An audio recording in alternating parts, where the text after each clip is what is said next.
It's the biggest build-up of US military assets in the Middle East since the 2003 invasion of Iraq.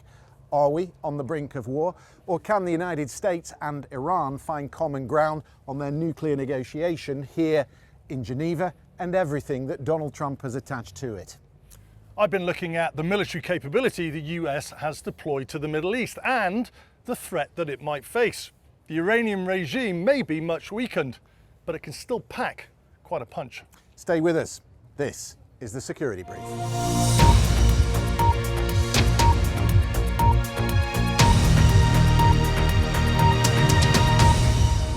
Hello, welcome to the Security Brief. We've brought the show on the road this week. We're in Geneva, where the Americans have been meeting Iran to discuss the nuclear deal and simultaneously meeting President Zelensky's team as they try to edge forward the deal to ending the war in Ukraine. It's a pretty incongruous setting, isn't it, given the enormity of what is being discussed here in Geneva. Mikey Kay is with me. Beautiful day. Absolutely gorgeous. Beautiful setting, but some really serious things being discussed. And I think to understand the scope of the nuclear negotiation, you have to go back to last summer, to the 12-day war. Tell us about that, what the Americans were trying to do and what the target was. Yeah, Operation Midnight Hammer, as you say, 12-day war. And in essence, it was the US targeting the Iranian enrichment facilities, so Natanz, Fordo, and Isfahan. And the particular piece of intelligence that we hooked onto when we were looking at the security brief last year was the 440 kilograms of enriched uranium that we were told was at the Natanz enrichment facility, and that was up to 60%. So not quite weapons grade, which is at 90%, but certainly contained thousands of centrifuges and was the centerpiece of those three facilities, if you like, for the Iranian enrichment program. On Operation Midnight Hammer, as you'll remember, when we look back, it was quite an incredible decoy operation in terms of the B-2 Spirits that were used, the stealth bombers, the big triangular wing, and also the use of the GBU-57, the MOP as it's called, the Massive Ordnance Penetrator. And why that's so effective is it's a 30,000-pound bomb with a steel penetrator on the top, and it's literally really the only weapon that could even come close to degrading, unlikely destroying those nuclear facilities. I think what was interesting is we were talking about before this happened, how on earth was this going to happen? Now, we've seen the IDF, they were launching strikes to soften up the targets, the surface-to-air missile systems, ballistic missile capability, and you remember the old F-14 Tomcats that were even taken out on one of the air bases. So the IDF were predominantly doing that, and then we were having this discussion on how does the US get involved? Now, you can't give a 30,000-pound bomb to the Israelis because they don't have anything to drop it. So then we looked at satellite images of B-2s in Diego Garcia, and they'd already been making those strikes into Yemen, so we knew that was possible. But then amazingly, come the dawn, we saw a mass of B-2s fly from Missouri, from Whitman Air Base. We saw more B-2s going off to the west, the decoy, and it was a complete 36-hour flight that targeted the Iranian facilities. Now, was it successful or not? That's another question. Well, that's the elephant in the room. So there is a formula for doing this, which begs the question, why have the Americans brought such an enormous military operation to the Middle East? It's as big as anything we've seen since 2003 and the invasion of Iraq. Yeah, so when we're looking at what's on the table now, today here in Geneva, it's not just about preventing the Iranians from enriching uranium. There's also ballistic missiles on the negotiating table, and there's also proxies, Iranian proxies on the negotiating table. So in order to become a threat to the Iranians across any of those three objectives, that's just not going to be a 24, 48-hour operation. I mean, the Americans are talking about regime change as well. That's not going to happen in 48 hours. So it's about leverage. It's about absolute leverage, yeah. It's about placing as many military assets, including two carrier strike groups, the Abraham Lincoln and the Gerald Ford, as well as fixed-wing assets, home basing in Jordan, F-15s, F-35As from the US, F-16s. 150 fighter jets moved in just the last week. Yeah, 150 fighter jets, which is, as you say, the largest military build-up since 2003. So, I mean, we've just come from the the residency of the Amman ambassador, which is up on the hill in front of us, and there's talk about compromise. It's difficult, but there is landing room for a deal. Does President Trump walk all of this back, or does he leave it in the region? Knowing President Trump like we do, and the ego that he has, I think it would be an incredibly tough decision to walk it back. Now, maybe if the Iranians capitulated and gave him all three of those demands, the proxies, the ballistic missiles, and the uranium enrichment, then he might. But the Iranians aren't going to do that. So then you've got to sort of ask yourself, what are the consequences of Trump electing to start some form of attritive campaign against Iran? And we spoke about what the threat was from Iran at the time. Now, Iran has the largest and most diverse ballistic missile capability in the Middle East. And when you talk about that in terms of threat, and I think we've got a graphic to show this, is you have all of those countries on the Persian Gulf, especially the ones that have American Air Force bases inside them, all the way from Iraq down to Kuwait, Bahrain, Qatar, UAE, Jordan. They're all within range. And that will be preeminent on the minds of the Joint Chiefs of Staff, Dan Kane, for example. What damage can the Iranians potentially inflict? That's not even talking about Israel. So Israel has always been, it's always been on the forefront of Netanyahu's mind about the threat of Iran to Israel. So in terms of qualifying factors in the mind of the chair of the Joint Chiefs, how does he approach this? What can he guarantee President Trump? There will be a concern about depleted assets. They've been firing air defence missiles since last year. There will be a concern about the depletion of ship missiles, given that you're talking about a longer campaign. Yep. And there is a complicating factor because the Arab states are worried about a protracted operation, and therefore they're not giving overflight permissions to the US military. So there's a number of complicating factors for the chair of the Joint Chiefs. Yeah, 100%. We've been looking, we've sort of been in this pause of this build-up and wondering when is it going to happen, and what is that going to look like? I mean, let's take a look at a graphic of Iron Dome. We speak about Iron Dome a lot. It's this three-tiered layered air defense system. We call it Iron Dome, but actually Iron Dome's the first bit, which goes out at 70 kilometers. That's the Tamir missile, and that really is the last base of defense. And you've got David Goliath, that goes out to 300 kilometers, and then you've got Arrow 2 and 3, which goes out beyond 2,000. Now, Arrow 3 can actually target ballistic missiles that are outside of the atmosphere. But as you said, when the IDF first launched a strike and then Iran responded, and then there was more strikes, and then Iran responded again. There was that long 2-week pause, and we were having these conversations of why the pause. And as it transpired, we spoke about it before, but as it transpired, the FT reported that Iron Dome had actually run out of salvos, it had run out of stockpiles, and therefore any response by the IDF, and then a counter-response, a third counter-response by Iran, if indeed they had that ability to do that, would leave Israel incredibly vulnerable. So that's the Israel point. Which is why, when they might be nearing a solution or a compromise on the nuclear part of the negotiation, the Israelis put their hand up and say, hang on, what about the ballistics? What about the hypersonics? This is the massive elephant in the room at the moment. And the hypersonics are really important because a hypersonic missile basically travels in excess of Mach 5. The Iranians are claiming Mach 12, Mach 16. I think that's debatable. What do they have? They've got the Fatah 2. Now the Fatah 2 is really interesting, is because it's also got a hypersonic glide vehicle, which is when the warhead separates from the main booster. So we've got some image of this. We've got some image first of ballistics coming in and the system dealing with that. Yeah. But then when the hypersonics come in, you see the difficulty.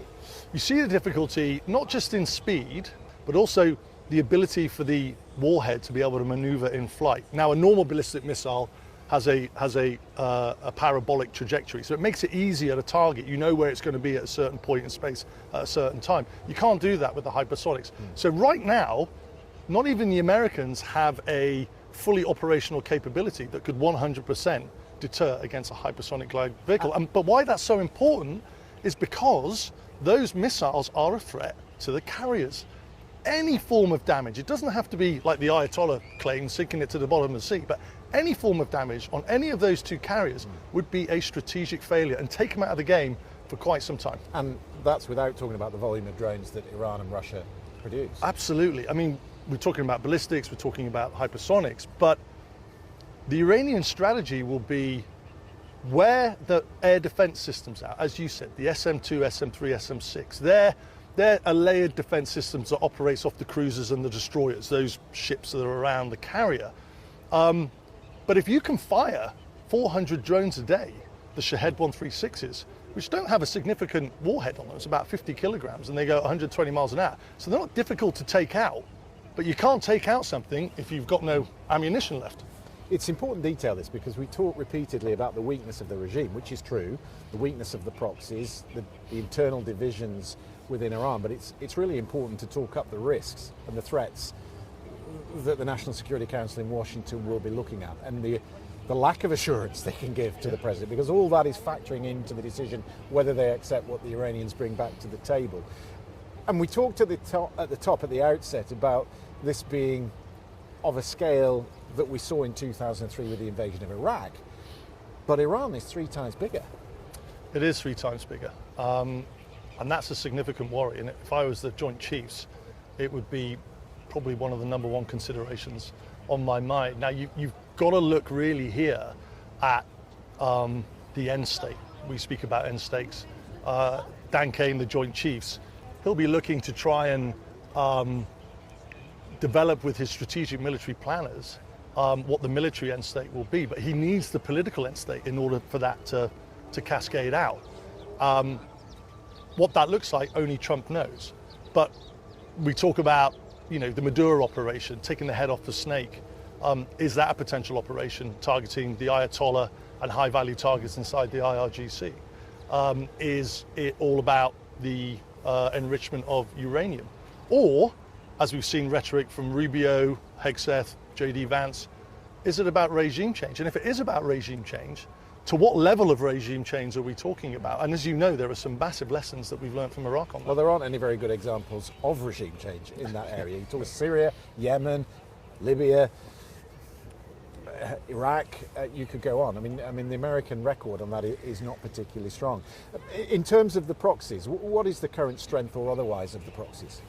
So I think proxies is something that is there, but we don't really talk about very often. And there are where we are now, or where Iran is now in being reliant on the proxies to be able to destabilize, they're significantly weakened than they were 2 years ago, for example. So the big, the big point on that is Bashar al-Assad being deposed. And Syria was really important because it kind of was the centerpiece of that Shia crescent going from Iran all the way through to the Mediterranean. So the Ayatollah in Iran can no longer rely on Syria. But then you've got Hezbollah. They've been decimated by the Israeli Defense Force over the last year, from their leadership all the way through to their weapons capability. Then you've got the Popular Mobilization Forces, they're called PMF. They operate inside Iraq, and they have the ability, they're battle hardened, they have a lot of equipment and capability. They have the ability to destabilize. We don't talk about them a lot, but the logistical, spiritual links between Iraq and Iran are well known. And of course, the PMFs, as you say, have been a sore for the US bases in Iraq. Yeah, they have, and they continue to be. And I think the big question would be, if regime change was on the cards, would the PMFs continue to destabilize in Iraq, or would they come back in to the motherland, and would they sort of try and fill any form of power vacuum that was created? And this is, again, without even discussing the asymmetric threat that Iranian politicians have talked up. Which is huge. But this is why the Arab countries are finding it really difficult to talk about a protracted military campaign. They're not giving America overflight permissions. They're not allowing them to bomb Iran from their bases for very good reasons, because of the repercussions which might come their way. I mean, just in terms of the nuclear part of the negotiation, let's say they can land this deal, how is this going to look different from the JCPOA, which Trump tore up back in 2015? And is Steve Witkoff, this property developer, is he the man to deliver it? Because as I remember from the time of the negotiation in Vienna back in 2015, there were months and months of negotiation, technical negotiations.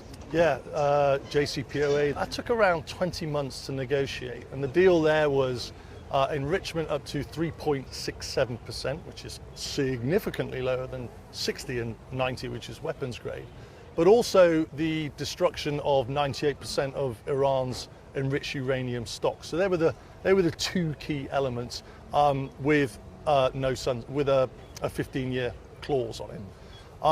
Now you take a look at who had to buy into that. We were talking about this last night. You've got the permanent five, so you've got UK, France, United States, Russia and China. Then you've got the plus one, which is Germany, and then obviously you have to have the buy-in of Iran. 5 of those are not at the table. Right. Where are they? I mean, where's the United Nations Security Council on this? Yeah. And I think there has to be an element of what is negotiated here that is different to the JCPOA. Otherwise, people will turn around and say, why are we doing this? Why was it torn up in the first place? Yeah, and just finally, I mean, the fact that China is not sitting at the table is significant because they have a deep stake in this, and some of the OSINT, the open source intelligence that you've been looking at, does point to the fact that maybe the Chinese are supplying Iranians with who knows what, which again must be a factor in what they're thinking in Washington. Yeah, and massive credit to the open source intelligence community. They do an absolutely brilliant job of tracking a lot of what we can't. And I certainly gain a lot of my intelligence from that. But yeah, the piece that came out for me, and it kind of flew under the radar really, was you had 16 Chinese air transport planes called the Y-20 that all flew into Iran not too long after the 12-day war last year. And we don't know what they're carrying. Now, we did a whole program on Chinese hypersonic missile, the Dafon-17. It's impossible to say whether a capability like that is on board, or indeed newer capability, hypersonic, shorter range, medium range missiles that China has developed that they may want to test inside the region, especially against an adversary like the US. Or it could be radar systems that are not detectable by what's called the suppression of enemy air defense assets.